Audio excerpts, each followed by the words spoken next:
প্রশ্ন ছিল যে আসলে সবাই যার যার জায়গা থেকেই অনড়। আমরা দেখলাম যে এনসিপি পক্ষ থেকে বলা হচ্ছে যে তারা আসলে আইনি ভিত্তি না দিলে এটি সই করবে না, সেই অংশীদারও হবে না, অনুষ্ঠানেও যাবে না। আপনি কি মনেন আসলে এখন কি হবে? জি, আমাদের জুলাই গণ অভ্যুত্থানে যারা লড়াই করেছে এর মধ্যে একটা অংশ ছিল যে শেখ হাসিনার পতন হয়ে তাদের লাভ কী, এবং এই অংশটা ছিল জামাতে ইসলাম। তারা জানে যে তারা যথেষ্ট ভয় পায়, লুকায়ে থাকে। তাহলে কি, লড়াই যার, মাঠ তার, নির্বাচন তার, ক্ষমতা তার, সেই জায়গা থেকে জামাত ইসলাম জানতো ওরা এই লড়াইটা পারে না। এমনকি জাতীয় পার্টির পার্টি অফিসের সামনে তারা জাতীয় পার্টিকে প্রতিহত করতে গিয়ে না পাইরা পরে পুলিশকে দিয়ে মারাইছে জাতীয় পার্টিকে।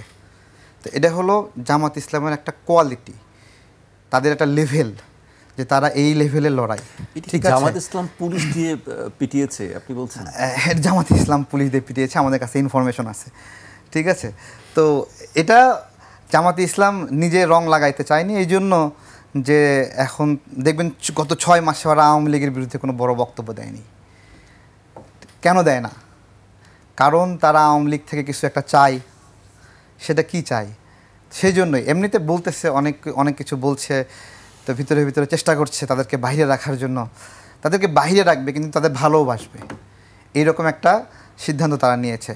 জুলাই সনদ, যারা জুলাইয়ে মন দিয়ে লড়াই করেনি তারা জুলাই সনদ স্বাক্ষর করতে চাইবে না।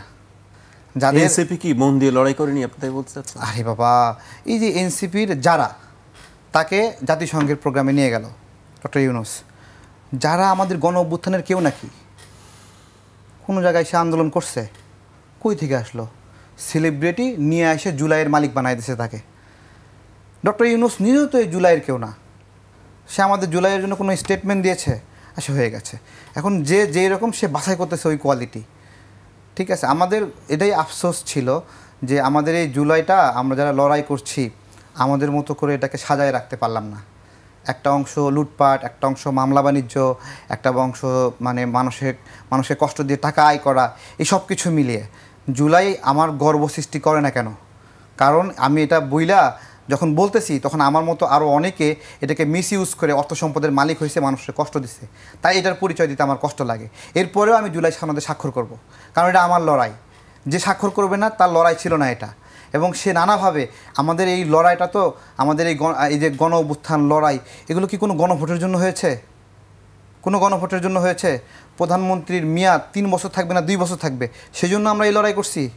আমরা একটা ফ্যাসিজম রিজিউম যে আপনার হলো ক্ষমতায় বসে আর সরতে চায় না, তাই না, তাকে আমরা সরাতে চেয়েছি। আমাদের এই লড়াই, আমরা ভোট দিতে পারি না, আমাদের বুদ্ধির বয়সে আমরা ভোট দেখি নাই, তাই আমরা মাঠে নেমেছি। একবারে অনেস্টলি অনেকগুলো বিষয়ের মধ্যে কোনটা প্রাইম বিষয়? তাহলে এই ভোটের বিষয়টা। তো জুলাই সনদ যারা এত কিছু কিভাবে জুলাই সনদ যারা স্বাক্ষর করতে চায় না, জুলাই সনদে আপনার হলো নোট অফ ডিসেন্ট দিছে আমরা। স্বাক্ষর যদি না করতাম আমরা করবো না, যে আমি তো এটাতে সমর্থন দিই না, আমি নোট অফ ডিসেন্ট দিছি, আমি স্বাক্ষর করব না, আমার নোট অফ ডিসেন্ট আগে মানতে হবে। তা আমরা তো আমার নোট অফ ডিসেন্ট সহ আমি অনেকগুলো বিষয়ে আমার মতামত নাই। আমরা কি বলছি যে আমি এই বিষয়ে আমার মতামত নাই, কিন্তু যাক আমরা এটাকে ছাড় দিলাম, আমি কিন্তু এটার পক্ষে না, কিন্তু আমি চাই এটা থাকুক এর ভিতরে। এই রকম সিরিয়াস বিষয়গুলোতে ছাড় দিয়েছি আমরা। আমাদের স্বাক্ষর না করার কথা, এখন আমরা স্বাক্ষর করবো, যারা সব বিষয়ে হ্যাঁ দিছে তারা স্বাক্ষর করতে চাচ্ছে না। কি ভয়ঙ্কর! তার মানে তারা কি চায় আসলে? তারা বলতেছে তারা আগে একটা গণভোট চায়। এখন এই গণভোট দিয়ে কি হবে?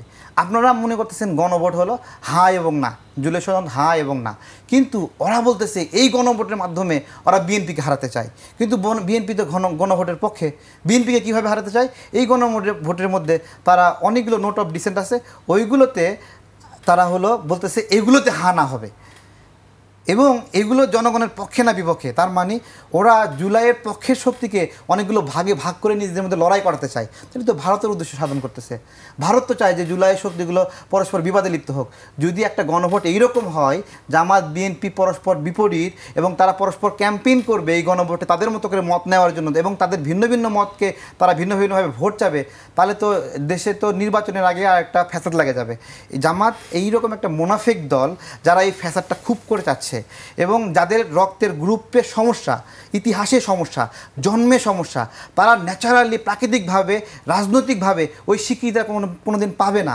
যেহেতু তারা স্বীকৃতি পাবে না, তারা সবসময় ঝড় চায় এবং ঝড় হতে হতে হতে কোনো সময় যদি একবার বসে পড়ে তাহলে সুপারগুলো লাগায় ওই চেয়ারে এমনভাবে বসবে যেন আর জীবনে না উঠতে হয়। ঝড় না, এখন তাওয়া গরম করার কথা বলেছেন। তাওয়া গরম, আচ্ছা আচ্ছা আচ্ছা, তাওয়া গরমের বিষয় হলো এটা, মানে জামাতে ইসলাম জনগণকে কখনো মানুষ মনে করেনি।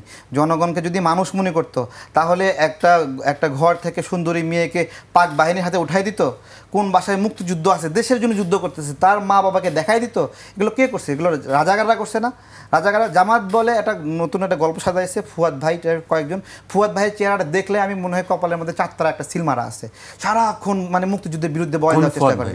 ব্যারিস্টার ফুয়াদ, হ্যাঁ হ্যাঁ, আমি ওনার চেহারাটা দেখলেই মনে হয় কপালটা অনেক বড় এবং মাঝখানে চারতারা পাকিস্তানের একটা সিলমারা। আমার এরকম মনে হয়, কেন মনে হয় আমি জানি না, উনি মানে ওনার ন্যারেটিভটা এরকম লাগে আমার কাছে। এবং উনি সবসময় মুক্তিযুদ্ধের বিরুদ্ধে বলতেছে, আবার বলে যে 10,000 নাকি রাজাকারের লিস্ট হচ্ছে, তার মধ্যে নাকি 8,000ই আওয়ামী লীগের। তা 8,000 যদি আওয়ামী লীগ হয় তাহলে তোমার রাজাকার বলে তুমি খাবো কে? তাহলে তুমি রাজাকার বললে তোমার তো খুশি হওয়ার কথা, কারণ তোমার মধ্যে ভাগ কম। এগুলো কই থেকে যে বস্তা পচা গল্প ন্যারেটিভ দাঁড় করায় নিয়ে এসে মানুষকে খাওয়ানোর চেষ্টা করে। ব্যারিস্টার ফুয়াদ ভাবে সবাইকে বোকা ভাববে, ব্যারিস্টার ফুয়াদ কিছু মানুষকে বোকা বানাতে পারবে কিন্তু সবাইকে তো বোকা বানাতে পারবে না। তো তারা এগুলো নিয়ে বিভিন্ন উইংস ভাগ খুলে খুলে খুলে রাজনীতির বিভিন্ন মঞ্চ খুলে তাদের মতো করে ওই একটা ভাগ দেখানোর চেষ্টা করতেছে। বাস্তবে তাদের রাজনীতির কোনো এস্টাবলিশমেন্ট নাই, কোনো শক্তি নাই। তারা বলে যে 53 বছর সব দলকে দেখছি, এখন জামাতকে দেখো। আরে ভাই, জামাতকে তো 53 বছর আগেই মানুষ দেখে ছুঁড়ে ফেলছে। এটা যে নষ্ট জিনিস, এটা তো 53 বছর আগে ছুঁড়ে ফেলছে। যেটা নষ্ট 53 বছর আগে আমাদের পূর্বপুরুষরা মানে যাকে প্রত্যাখ্যান করছে তাকে নতুন করে দেখার কি আছে?